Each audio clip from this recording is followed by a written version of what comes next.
¿Siglo XX? Dicen que hoy van a hablar cosas que hice con Mileva.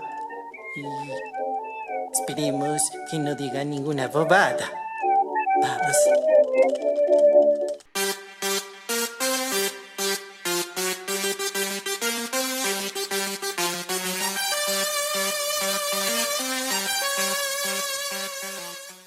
¿Recuerdan que habíamos hablado de las ondas electromagnéticas? Ondas que se propagaban sin la necesidad de un medio, o eso parecía.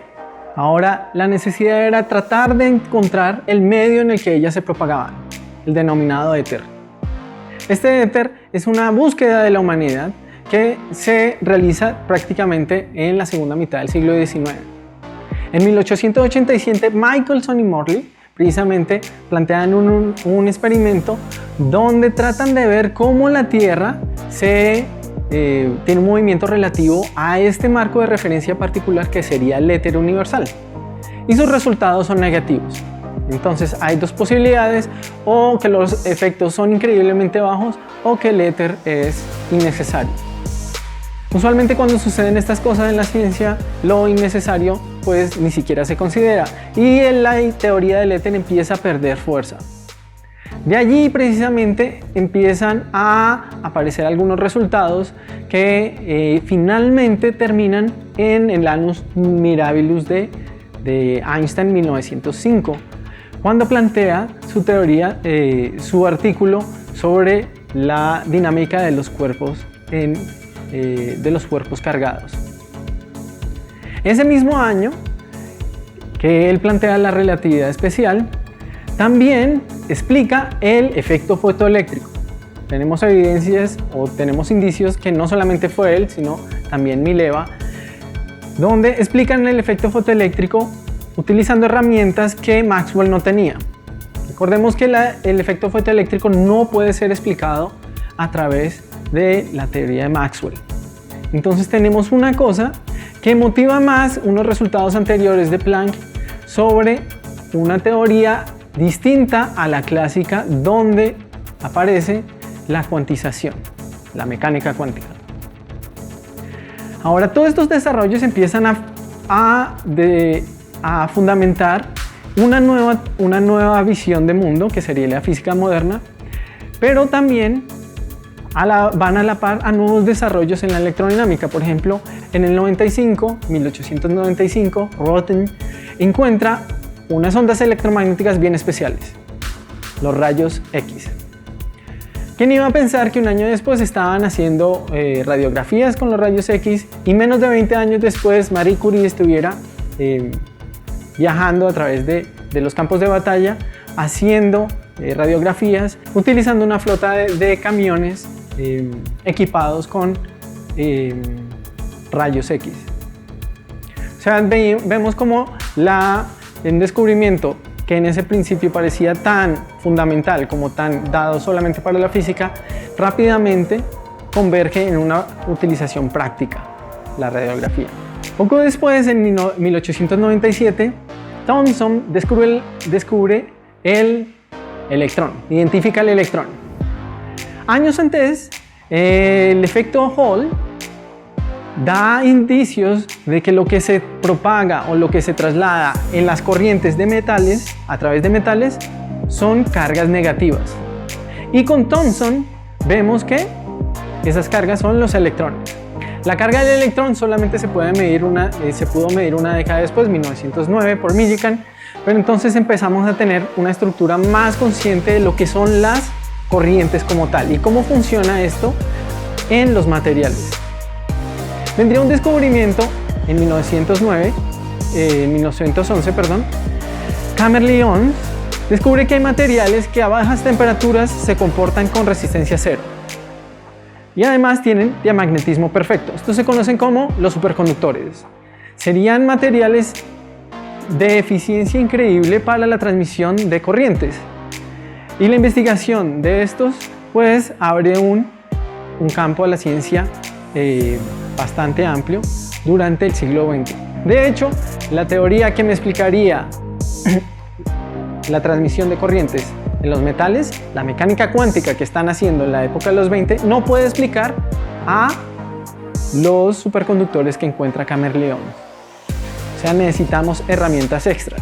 Lo mismo sucede con los semiconductores. Los semiconductores son materiales que en el siglo XIX se habían encontrado y la explicación que se les da a los metales no sirve para explicarlos a ellos. Ahora nuestro interés está sobre todo centrado en el electromagnetismo.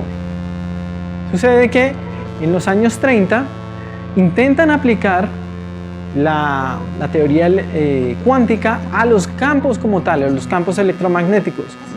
Y se unen gente bastante capaz como Dirac, Pauli, Wigner, Heisenberg, Fermi, Oppenheimer y otros. Y desarrollan una teoría cuántica para el electromagnetismo, para los campos electromagnéticos. Sin embargo, sus desarrollos presentan problemas que por un momento la gente empezó a pensar que iba a ser mucho más difícil desarrollar una teoría cuántica de la electrodinámica. Pero no tardó mucho.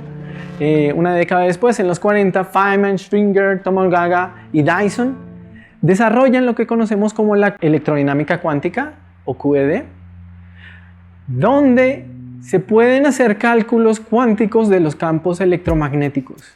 Y estos cálculos se han podido testear hasta la 10ª cifra significativa.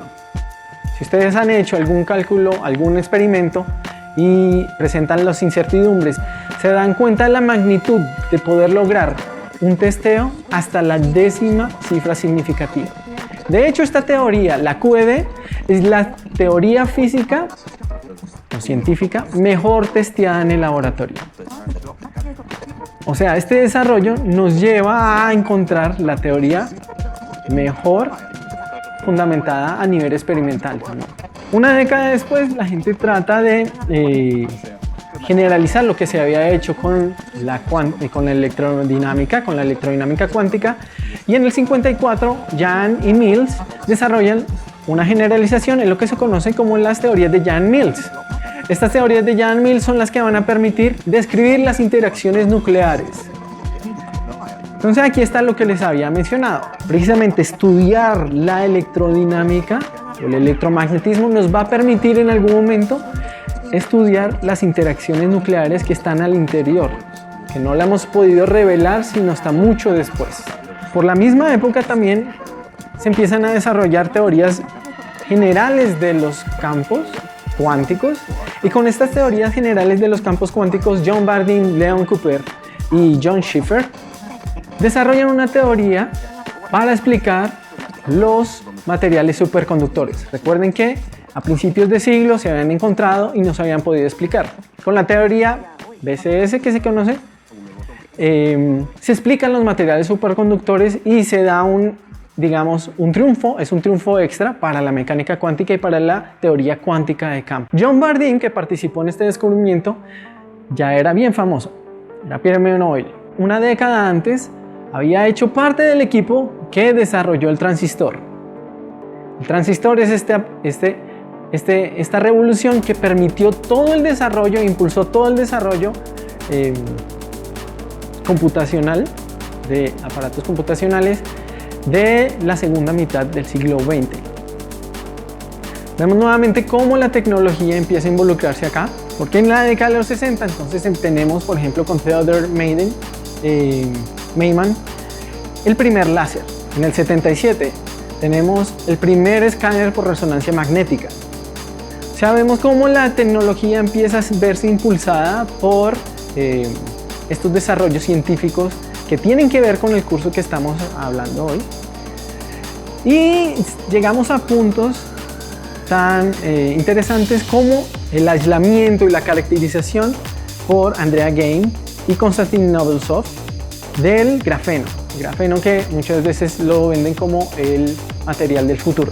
Entonces tenemos ya en el siglo XXI desarrollando nuevos materiales que me permiten cosas tecnológicamente impensables hace algún tiempo. Sin embargo, también el desarrollo de la electricidad y magnetismo, la electrodinámica, me permiten seguir explorando el universo. Ya habíamos desarrollado, por ejemplo, los telescopios y los microscopios ópticos. Ahora, ya que conocemos que las ondas electromagnéticas son ondas de luz, tenemos distintos tipos de onda que explorar y, por ejemplo, se desarrollan los radiotelescopios que permiten explorar el universo, por ejemplo. Entonces, también telescopios de otras ondas.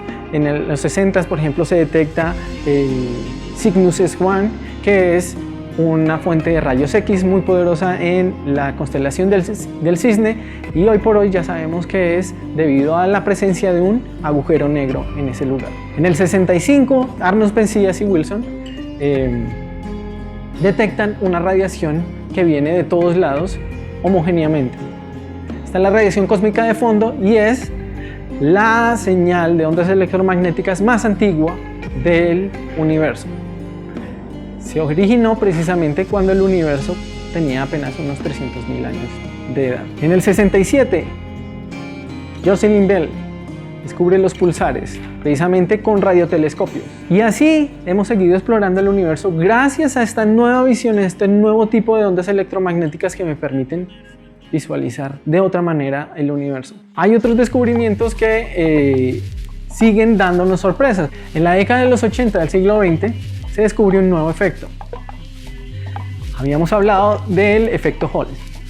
Si ustedes trabajan el efecto Hall a muy bajas temperaturas, encuentran algo que se conoce como el efecto Hall cuántico. Para describir el efecto Hall cuántico fraccionario en particular, que es otra característica, otro avatar de este fenómeno, van a necesitar cargas o partículas, más precisamente cuasipartículas con carga fraccionaria. Y de ahí se desprende también una cosa que se conoce como la resistencia fraccionaria del efecto Hall. De hecho, la unidad fundamental de resistencia vendría del efecto Hall. Y explicar este fenómeno y las consecuencias de esta explicación ha acarreado varios premios Nobel en estas últimas décadas. Algo también interesante que sucede en la década de los 80 es que Bernard y Müller descubren superconductores que tienen alta temperatura crítica. ¿Qué es esto? Usualmente cuando yo quiero generar un superconductor necesito que las temperaturas sean muy bajas. Si yo empiezo a elevar la temperatura, llega un momento en que el superconductor deja de ser superconductor. Pero hay materiales que persisten aún a temperaturas altas comparadas con el cero absoluto, 180 grados Kelvin, por ejemplo. Y explicar estos fenómenos, cómo funcionan estos materiales superconductores de alta temperatura crítica, es un reto que todavía está abierto en la ciencia. Son retos que nos abren en la investigación de la electricidad y magnetismo, y eso es lo que vamos a empezar a estudiar ya desde la próxima vez. La próxima vez vamos a hablar un poco sobre qué son esos campos, qué es eso de campos. Y vamos a darnos cuenta que es un poco más sencillo de lo que uno pensaría. Así que nos vemos la próxima vez. Chao.